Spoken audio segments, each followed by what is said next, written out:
Es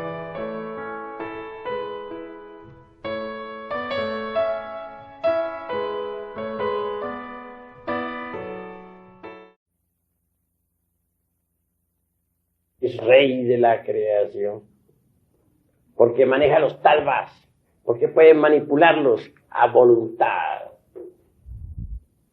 Un hombre que maneje el fuego, el aire, las aguas, la tierra, que sea capaz de desatar las tempestades, etc. Es idóneo en el uso de los talvas. Es un hombre de verdad, es un maestro autorrealizado, alguien que conoce los mundos superiores. Llegado es el momento en que cada uno de ustedes luche por la autorrealización. El momento ha llegado en que cada uno de ustedes conozca sus propios mundos internos, para que conozca los mundos internos de sus amigos, y para que conozca los mundos internos del planeta Tierra, y del sistema solar, y de la galaxia en la que vivimos. Ser hombre, en el sentido más completo de la palabra, es algo muy grande. Pero hombre verdadero es únicamente el que ha fabricado los cuerpos existenciales superiores del ser. El que se ha establecido como ciudadano de los mundos superiores. Hombre verdadero es el que ha logrado, pues, el dominio de los elementos de la naturaleza. No solamente en el cosmos, sino dentro de sí mismo. Aquí y ahora. Si un hombre verdadero no aprendiera a dominar los principios inteligentes de su propio cuerpo físico, representados por esos gnomos atómicos o elementales del sistema óseo, tampoco podría dominar a los gnomos del planeta en que vivimos, a los gnomos que viven entre las rocas de la Tierra. Si un hombre auténtico no pudiera dominar a las inquietas ondinas atómicas que viven entre sus aguas seminales y en la linfa, tampoco podría dominar a las ondinas y elementales acuáticos de los ríos y de los mares.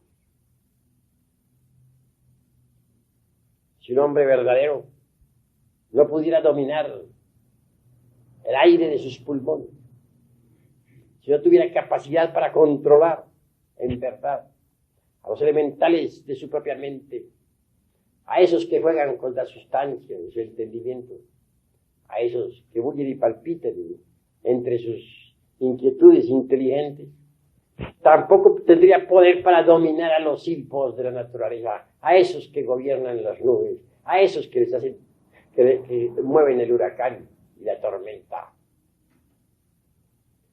Si un hombre real, auténtico, no tuviera perfecto dominio sobre sus principios ígneos, si no pudiera dominar sus ardientes impulsos sexuales, si fuera víctima de sus propias salamandras atómicas, tampoco podría dominar a los elementales ígneos de los volcanes en erupción, o del fuego del interior del planeta en que existimos.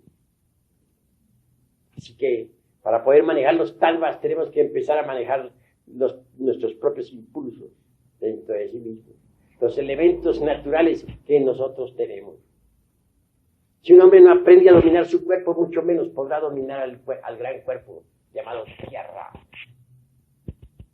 Si un hombre no aprende a dominar su propio cuerpo vital, tampoco podría manipular los talvas. Si un hombre no aprende a dominar sus propias emociones y deseos personales, tampoco puede manejar la corriente astral del planeta Tierra. Si un hombre no es dueño de su mente, tampoco podrá ser dueño de la mente universal. Si un hombre no es dueño de su voluntad personal, tampoco podrá ser dueño de la voluntad cósmica. Quien quiera sentarse en el trono de mando de la naturaleza, deberá antes que todo tomar posesión de sí mismo, convertirse en amo de sí mismo, en señor de sí mismo.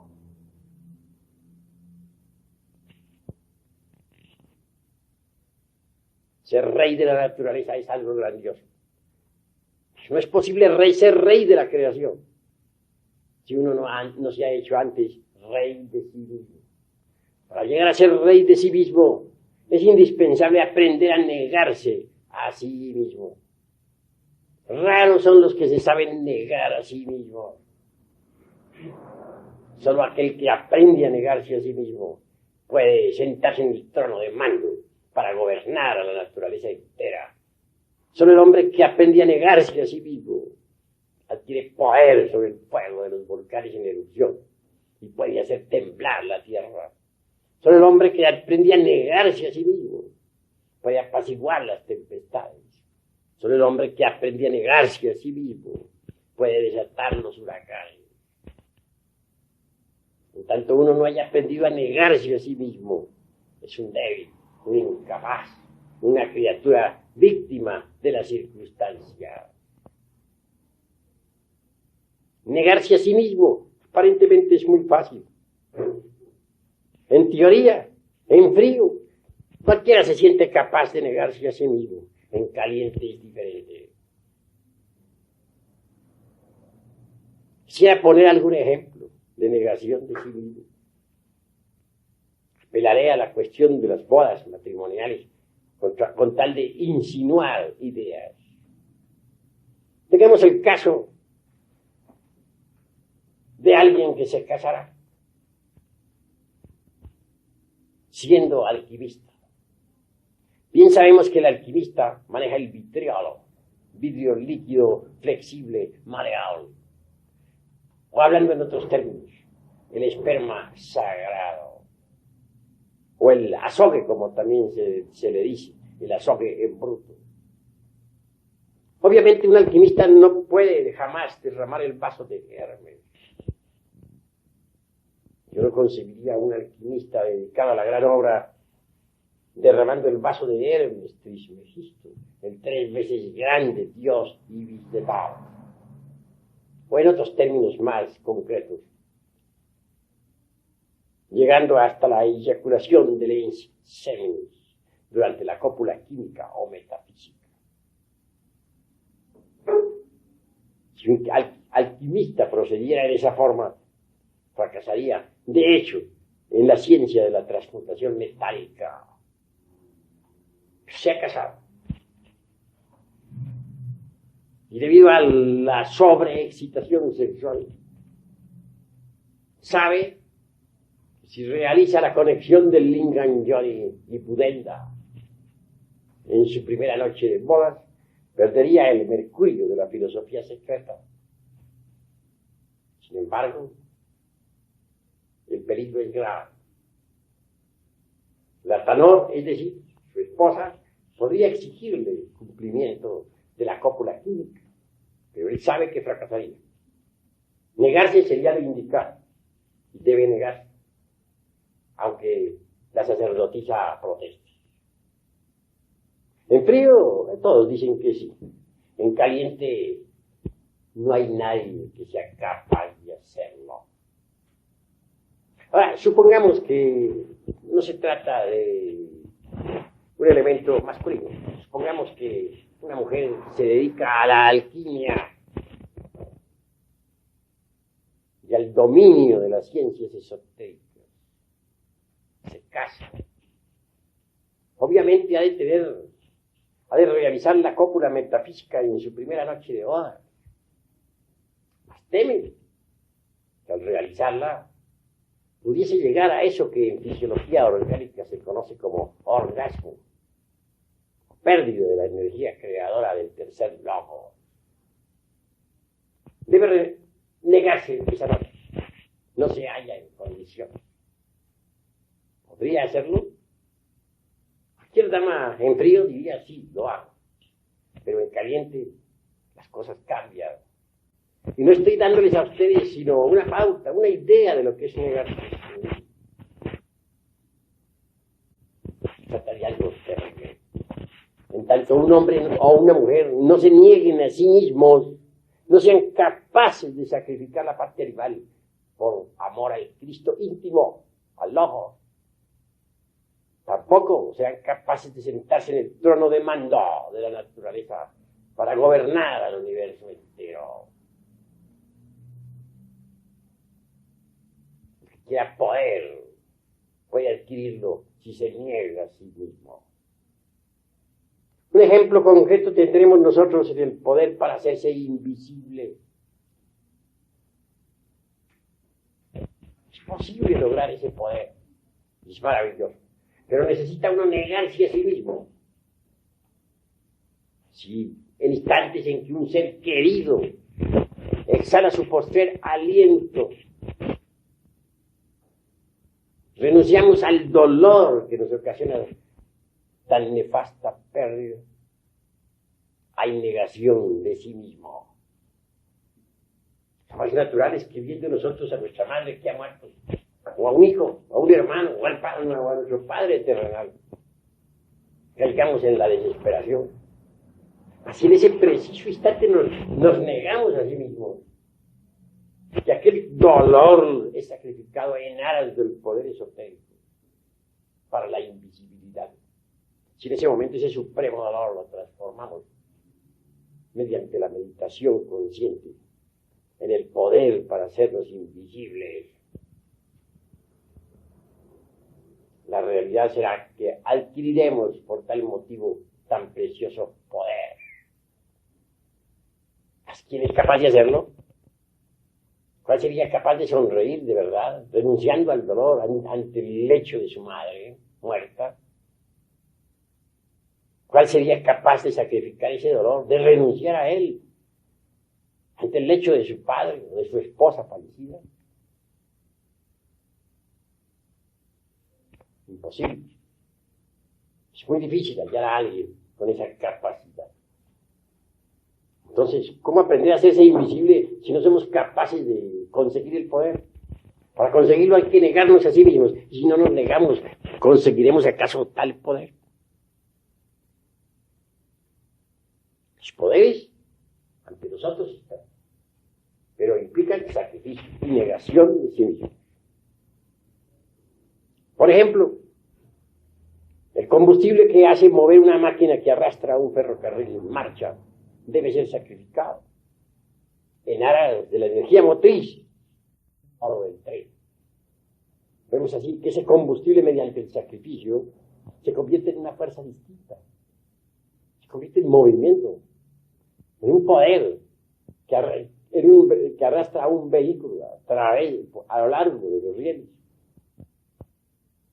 Eso es obvio. Así también, una fuerza inferior cualquiera puede ser transformada mediante el sacrificio en otra fuerza completamente diferente y con características distintas. La técnica está en aprender a negarse a sí mismo para transformar mediante el sacrificio una fuerza inferior en otra de tipo superior y diferente. Solo así, procediendo así, transformándonos de esa manera, de ese modo, ¿cómo es posible en verdad llegar a ser reyes de los tattvas? Hombres en el sentido más completo de la palabra, hombres solares, hombres dioses. Ahora es llegada en que nosotros meditemos un poco. En los antiguos tiempos de la Arcadia, cuando los ríos de agua pura de vida manaban leche y miel, el hombre tenía poder sobre los elementos de la naturaleza. Entonces parlaba en el orto purísimo de la divina lengua, que como un río de oro corre bajo la selva espesa del sol. Esa era la edad de los titanes, la edad en que los ríos de agua pura de vida manaban leche y miel.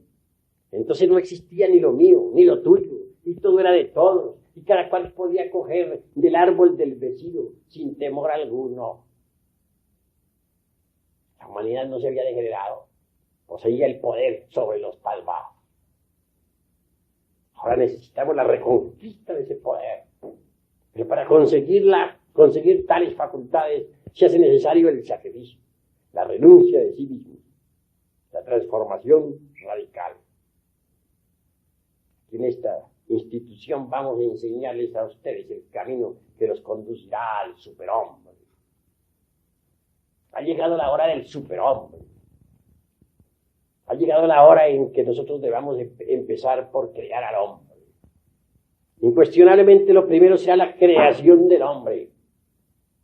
Y luego entraremos en el reino del superhombre. El hombre en sí mismo es grandioso. Es el rey de la naturaleza y del cosmos. El superhombre está más allá todavía. El superhombre es el hombre que ha logrado integrarse con la divinidad. En la doctrina secreta de Anáhuac se dice que los dioses crearon a los hombres de madera y que después de haberlos creado, los fusionaron con la divinidad. Luego añade, no todos los hombres logran fusionarse con la divinidad. Crear el hombre es lo primero. Fusionarlo con la divinidad es lo segundo. Cuando el hombre se fusiona con la divinidad, se convierte en el superhombre de Nietzsche. El superhombre es una terrible realidad. Necesitamos salir de este estado lamentable en que nos encontramos.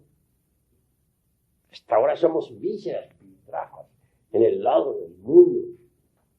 Necesitamos regenerarnos y luego integrarnos con lo divinal. Vivir así por vivir. Vivir para comer y existir como parásitos agarrados a la epidermis de este animal grandote que se llama tierra, es un absurdo en un 100%. Ha llegado la hora de entender que debemos cambiar íntimamente. Así pues, hermanos, debemos estudiar cada vez más a fondo todo este cuerpo de doctrina. Desintegrar el ego, crear los cuerpos existenciales superiores del ser, sacrificarnos por la humanidad. Ese es el camino obvio a seguir. Ahora daré alguna oportunidad aquí a ustedes para que pregunten lo que tengan que preguntar en relación al tema expuesto esta noche.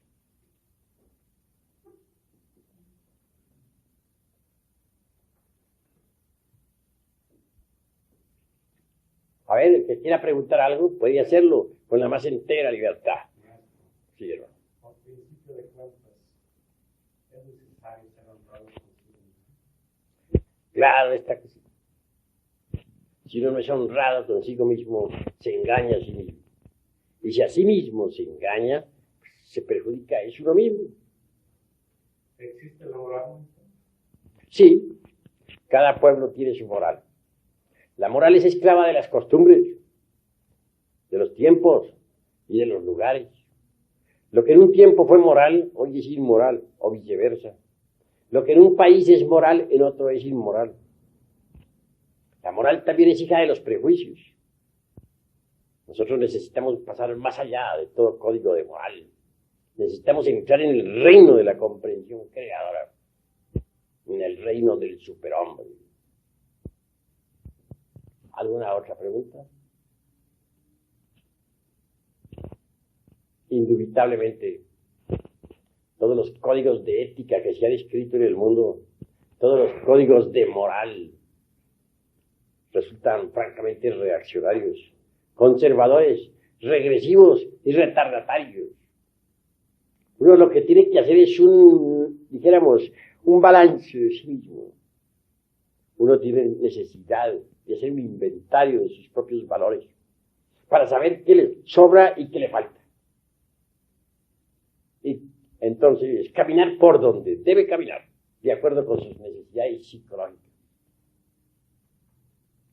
Así se detiene uno en los postulados rancios y torpes de todos los códigos morales escritos por distintos autores. Fracasará en este inventario y no logrará en modo alguno la autorrealización íntima del ser. Es necesario descubrir que tenemos dentro de sí mismos elementos indeseados. ¿Es acaso hermosa la ira, la codicia, la lujuria, la envidia, el orgullo, la pereza, la gula? Tenemos defectos espantosos. Hay que desintegrarlos. Hay que reducirlos a polvareda cósmica. Solo así es posible que la conciencia despierte. Una conciencia iluminada, una conciencia despierta, puede ver el camino y hollarlo firmemente. Pero si nosotros no desintegramos los elementos indeseables que en nuestro interior cargamos, obviamente el despertar será imposible. ¿Cómo podría entonces un hombre dormido investigar la vida en los mundos superiores, en el astral, en el mental, en el causal? Para poder ser investigador competente de la vida en los mundos superiores, ante todo, debe uno haber despertado. No es posible lograr el despertar de la conciencia en tanto continúe dentro de nosotros existiendo toda esa cantidad de valores negativos y fatales que en nuestro interior cargamos. Es decir, todos nuestros defectos de tipo psicológico. ¿Hay alguna otra pregunta? Sí. Mucho tiempo me pregunté yo mismo si había en este planeta Tierra una persona que careciese de todo eso. Sería bueno acabar de especificar tu pregunta. Bueno, referente a todo lo que usted acaba de explicar, maestro, todas las marcas por las que estamos corriendo nosotros, se da uno cuenta que a instante el hombre está expuesto al error, que es mucho más difícil el camino. Pero si encuentra uno a ese hombre, pues, no puedo felicitarlo, maestro, si usted es uno de ellos, más sí puedo pedir desde el más profundo, de lo más profundo de mi ser, un rey de luz. Ante todo, agradezco vuestras buenas intenciones, tus hermosas palabras, la sinceridad de tu corazón. Obviamente que en tanto nosotros no hayamos eliminado de sí mismos todos los elementos indeseables que cargamos, tal rayo de luz sería imposible. Así nosotros morimos en sí mismos. Si conseguimos disolver el ego animal, ese rayo no solamente brillará en nosotros, sino que se proyectará también sobre las multitudes. Por lo tanto, necesario es que hagamos un inventario, como ya dije, de sí mismos, para saber qué nos sobra y qué nos falta. Porque muchas virtudes que creemos tener, no las tenemos. Y muchas cualidades nos faltan y debemos adquirirlas. Sí, hermanos, pero ahora es llegada en que seamos sinceros consigo mismos, en que nos autodescubramos, que nos resolvamos de verdad a eliminar nuestros defectos de tipo psicológico. ¿Alguna otra pregunta de los hermanos? Puede tomar la palabra.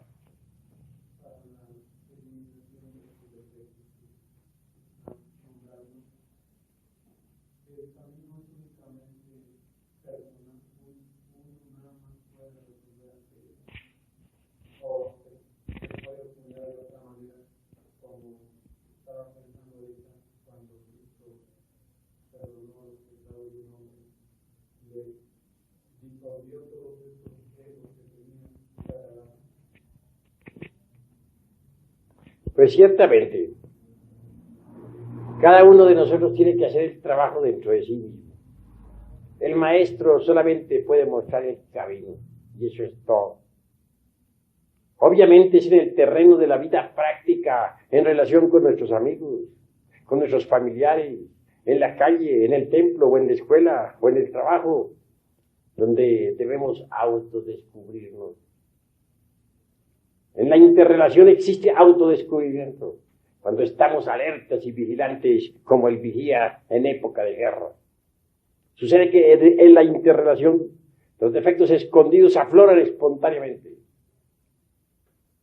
Y si nosotros estamos alertas como el vigía en época de guerra, entonces los vemos. Defecto descubierto debe ser comprendido íntegramente a través del análisis, a través de la comprensión creadora, a través de la meditación, de la autorreflexión evidente del ser. Cuando uno ha comprendido tal o cual defecto descubierto, Entonces puede darse el lujo de eliminarlo. Uno puede eliminar un defecto cuando apela a una fuerza que sea superior a la mente. La mente por sí misma no puede alterar radicalmente ningún error. Puede rotularlo de distintas maneras, pasarlo de un nivel a otro, esconderlo de sí misma o de los demás, justificarlo o condenarlo, etc., para no alterarlo. Necesitamos de un poder que sea superior a la mente, de un poder que sea capaz de desintegrar cualquier defecto psicológico. Ese poder existe en sí mismo, afortunadamente. Quiero referirme en forma enfática a Devi Kundalini Shakti, la serpiente ígnea de nuestros mágicos poderes, al Fuad particular, individual, a esa variante de nuestro propio ser que los indostanes llaman Kundalini. Si uno apela a ese poder, si uno implora el auxilio de Devi Kundalini Shakti, podrá eliminar cualquier error psicológico debidamente comprendido en forma íntegra. Mas si uno quiere a base de exclusiva comprensión extirpar de la mente los defectos psicológicos, está equivocado. Es cierto que mediante el cuchillo de la conciencia uno puede separar de su psiquis a cualquier defecto psicológico, pero este continuará como un demonio a nuestro alrededor, buscará la forma, la manera, pues, de intervenir en cualquier instante dado. Y al fin volverá a acomodarse dentro de los 5 cilindros de la máquina orgánica. Así pues, comprensión solo no es todo. Necesitamos eliminación. Y la eliminación no es posible sin un auxilio superior. Necesitamos de ese fuá, de esa flama sagrada que se desarrolla en la espina dorsal de la zeta gnóstico. Necesitamos de Kundalini Shakti, la madre cósmica.